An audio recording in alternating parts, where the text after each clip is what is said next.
So we're here for another crack at our conversations that we're calling Attempted Intelligence. What we're going to discuss as a central concept today is something that I had sent you in a paper. Now, really it's a chapter. It's anytime you look it up, it's chapter 3, Rethinking Transfer, a simple yet elegant solution, something like that. It's by Bransford and Schwartz. It's from 1999 from Stanford. So all of that information together, if you want to go look for this, it is available as a PDF free online. But the concept that pops up in it quite a bit is the concept of when you're in novel situations. So this really centers around transfer in learning or transfer in education. So for learning a skill or ability or problem-solving capacity in one context and taking it to a novel context. What we tend to see is actually a lot of problems with it. It doesn't work the way we'd like it to. But when we change the perspective, we tend to see that for it to work, for you to be able to take a concept from one place to another place or perform better in a novel situation, often you have to forget something that you learned before. So there's previous learning and you often have to ignore that learning because it predicts behavior, and if you don't forget it, you seem to do poorly in a novel situation. So as a general overarching starting point, I think that's reasonable. Does that start to ring bells? Does that start to pull some stuff from what you read? I remember reading something about not necessarily, it was not forgetting, but letting go of previously learned knowledge. And a lot of the times they were saying that if you are resistant to letting go of that previously learned knowledge, you tend to repeat the knowledge versus developing it and letting it grow into something more and something bigger. But the biggest thing was the knowing or the knowledge with versus the knowledge how. Okay. And that really kind of spoke to me in the sense where you have this transfer of knowledge where you're with this knowledge versus kind of looking at it in a different way and approaching it a different way with the how. And how did that knowledge kind of come out and bring that out? Because you're talking about with knowing with and knowing how. Now, because it's been a while since I really dove deep into that chapter, I don't remember exactly how those terms sit. But I think what you're essentially suggesting is knowing how is maybe more akin to knowing how something works versus knowing with or knowing what to do. Now, I don't know that that's the perfect, we might be kind of crossing terms, but the basic idea in transfer literature, what you'll see is when somebody understands the deeper features of something, so how something works, so how an internal combustion engine works, you may be able to understand a V6 and a rocket. Right. Now, it's not the perfect analog, but the idea that you know how something works, you know how heat and expansion and gas and mixing with flame and what all that does. Therefore, you can understand the basic concepts of both. So that could be knowing in one way, knowing the deep features versus the superficial features. The superficial features could be argued to be the procedure or the factoid. Right. The reason I want to point to the factoid is that what a lot of the phenomena that are highlighted in that chapter seem to point to is that if you stick with the factoid, then it's actually not particularly helpful except in a very narrow space. So if you know that the moon has a bunch of impact craters, right? And that's all you know. Moon has impact craters. It's like, well, and? Right? But what does that do for me? It's not necessarily knowledge that becomes useful or something that you can wield, but if you start to understand why the moon has craters, and that the Earth also has craters, right? Well, why can't the moon has craters but the Earth doesn't? It's like, no, the Earth does have craters. They're mostly covered by vegetation. They've been knocked down. They're underwater. The Earth has a ton of craters. But they're covered. The reason we can tell that the moon has a bunch of craters is because it's not covered. There's nothing to block it. So the idea of knowing the deep features versus the superficial features. The superficial feature is the moon has craters. The deep feature would be why, or why you would think that the moon has them and the Earth doesn't. Right. So if I told you that the Earth has craters, and you only knew that the moon has craters, and well, why can't we see them?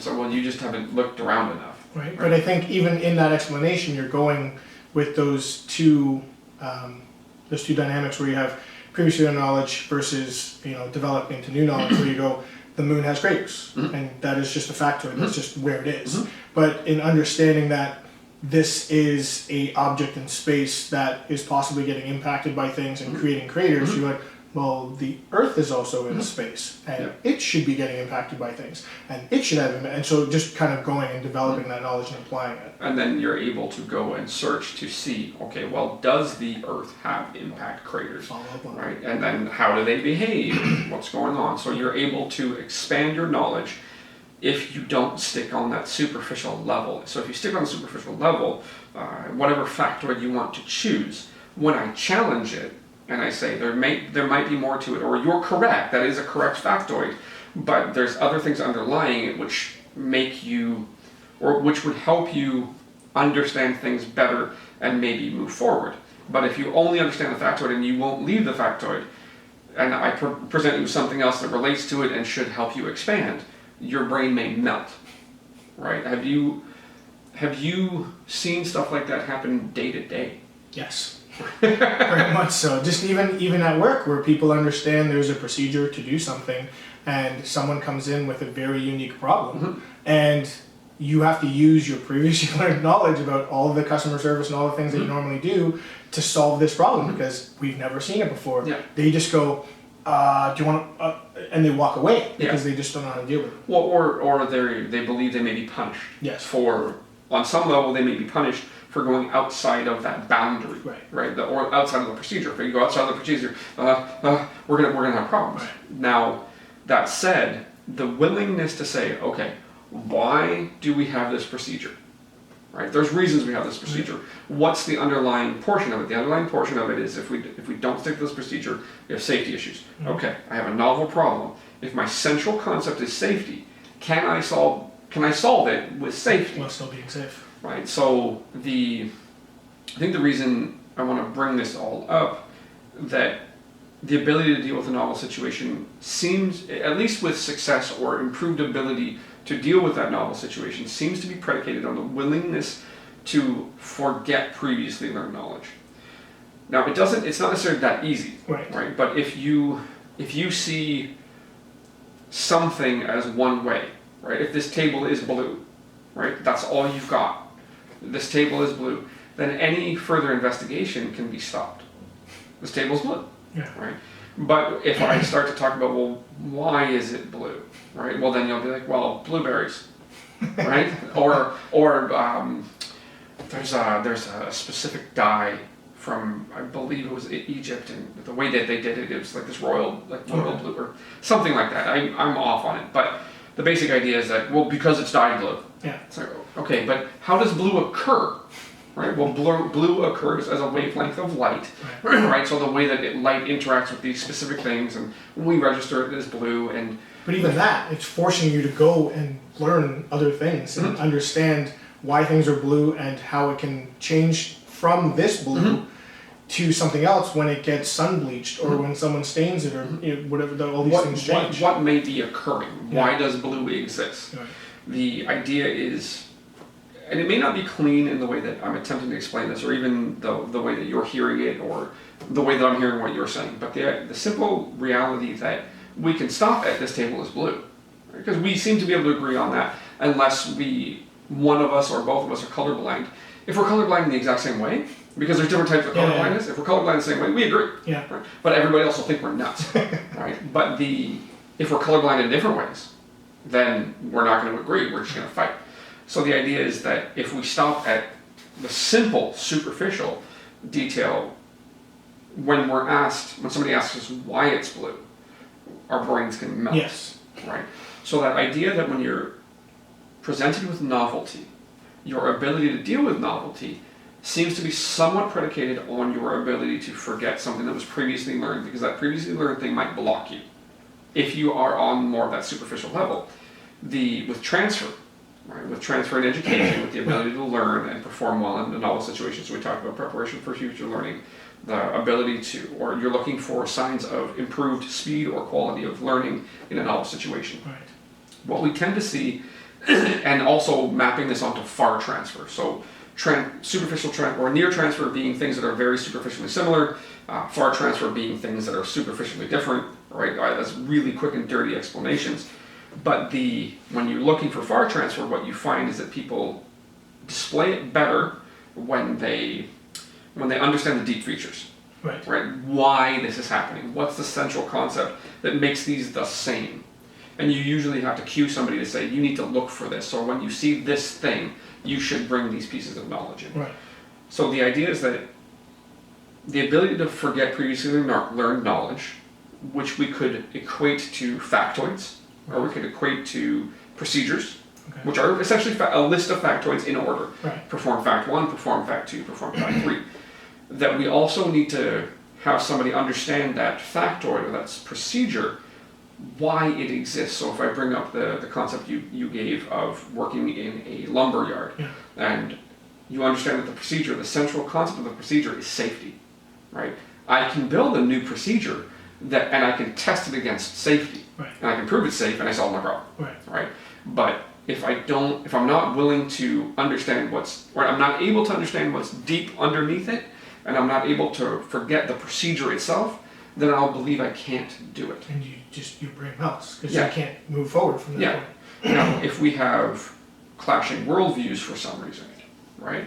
So let's just say we go back to one of our earlier conversations, and you're deontological, you're duty-based, right? And I'm teleological, I'm outcome-based, right? Then we can look at the exact same thing, we can have a clash, and we're both going to think the other one's a moron.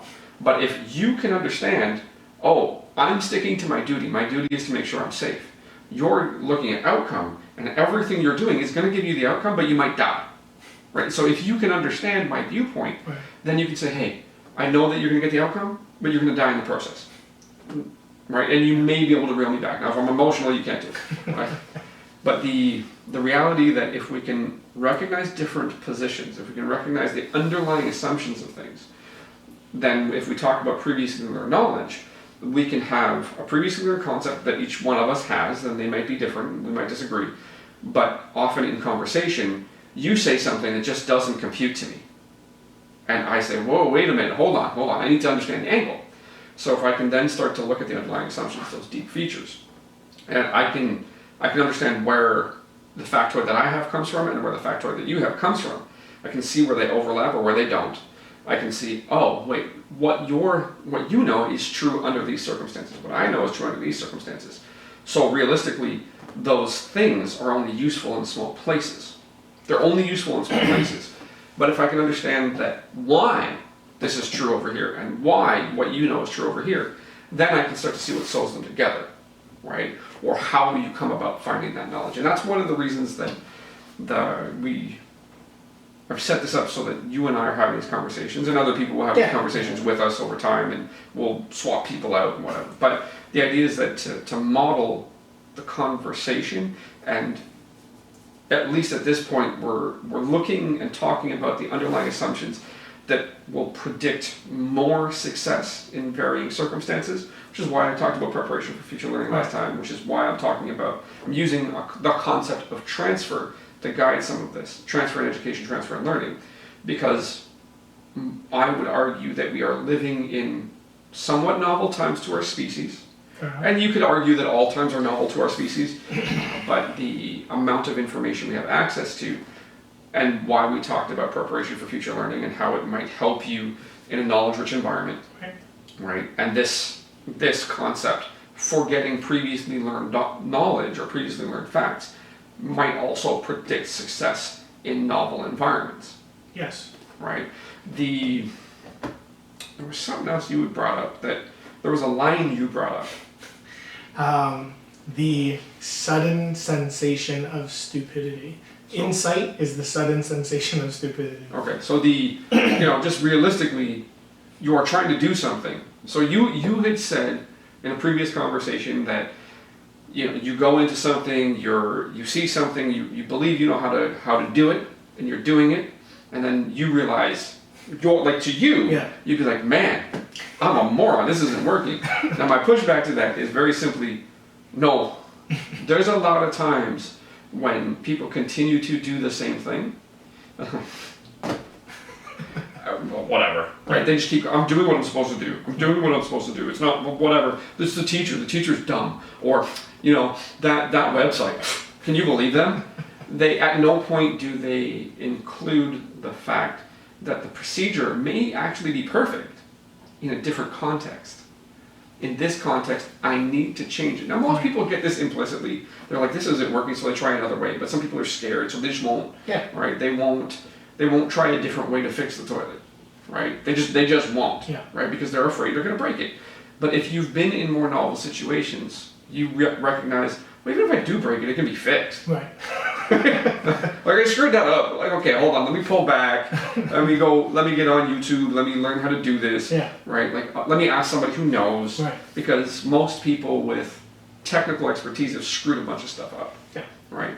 But the idea of, like you're saying, that insight is the sudden realization of stupidity. Yeah. Right? You're just like, man, this is dumb. Yeah. So if we talk about the types of learning situations that seem to promote better performance in novel situations, so relating to preparation for future learning, relating to this concept of forgetting previously learned knowledge, usually what you see is a mix of guided and discovery learning. So discovery learning being the student does it on their own, kind of their own, not necessarily of their own free volition, but of their own direction.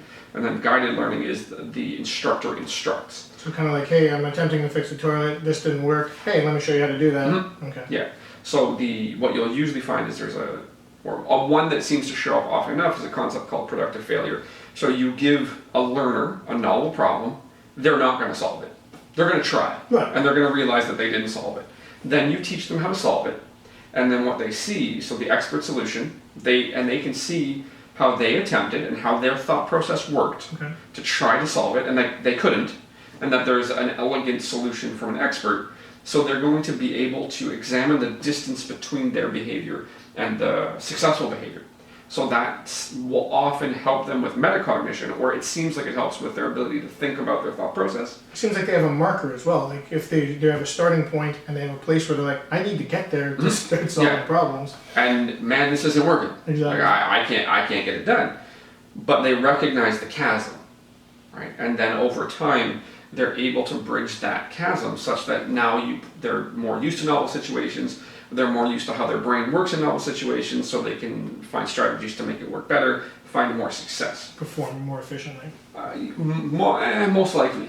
Or if they perform inefficiently, they can at least recognize it. Yeah. Right. So the ability to check your own performance. So the broad concept with all of this being that there are some strategies that seem to work well with novelty, with how humans observably navigate novelty more effectively, not necessarily with extreme success, because novelty in a novel situation, you're probably not going to succeed often. Right. But even if you don't, you may do better than somebody who's bad at novelty, right? So one of the things that we'll see often is that you compare a group, somebody gets taught how to solve a problem, somebody is given the problem to solve and fails, then learns how to solve the problem. Now, when you give them a new problem that relates to the initial knowledge, the people who just learned the solution, their brain melts because they can't see other ways. The person who realizes that the way that they thought was correct is often not correct, they're like, hey man, or I can't solve this problem right away, but there's another way. So the way that I think may not be the way that's appropriate. It's just interesting though, because that group was the group that was allowed to discover, and the group that was just given the solution. The solution group has said that there's this way. Mm-hmm. Only this way. And the one that's left to discover goes, we can do this any way we want as long as we get to the solution. Yeah. And maybe, or there's more than one option to do it. Or the option that I think is available may not work. Right. Right? So the concept that the option that I think is available, that I've learned as a solution, may not work, it relates to the concept that I like to call an appropriate amount of uncertainty. Right?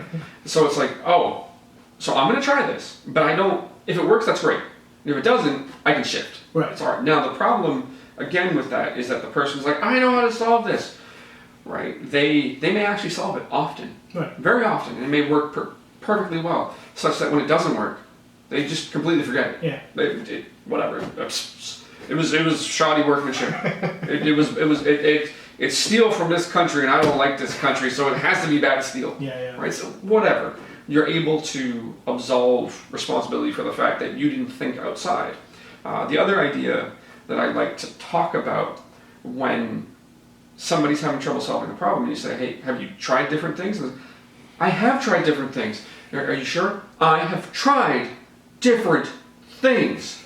No, I understand what you're saying, but like, did you really try different things? I've tried different things. So in my speech pattern, what I'm showing is that they believe they've tried different things, but what they've really done is tried the same thing at a different speed and a different volume. Right. I have tried different things. Versus, I've tried different things. Yeah. Right? It's like, no.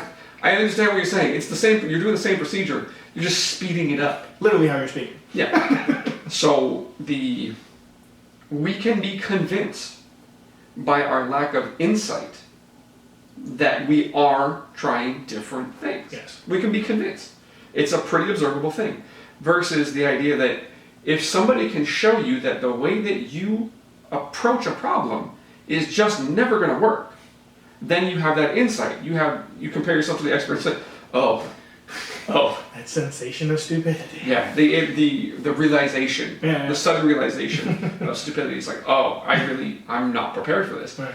But then once you know that, you can go about solving it, whether explicitly or implicitly. Right. So I think the aim of this conversation, the nugget that I'd like to bring forth, and when I do this, hopefully there's other stuff that forms in your head that you'd like to offer when I kind of come to this, what we can call a concluding spot. Fair enough. But I think the big nugget is the concept of forgetting previously learned knowledge is the willingness to admit that the things that you currently consider facts may not be as valuable or as accurate as you want them to be. They may be valuable in a very, very narrow area versus a broad area. So and it relates to what I, again, like to talk about as the appropriate amount of uncertainty. Just the willingness to say, hey, this has worked 100 times for me, but on the 101st time, if it doesn't work, I need to admit that it didn't work, not say it'll work next time. Right? So, do you have something to relate in respect to that concept? I completely agree with it. I don't know how That's no good. it's a problem. But the main thing is that in letting go of that previously learned knowledge, I feel like it's a weird concept for people to understand, where it's almost like you're trying to forget it, and it's really, when I see it as an addition.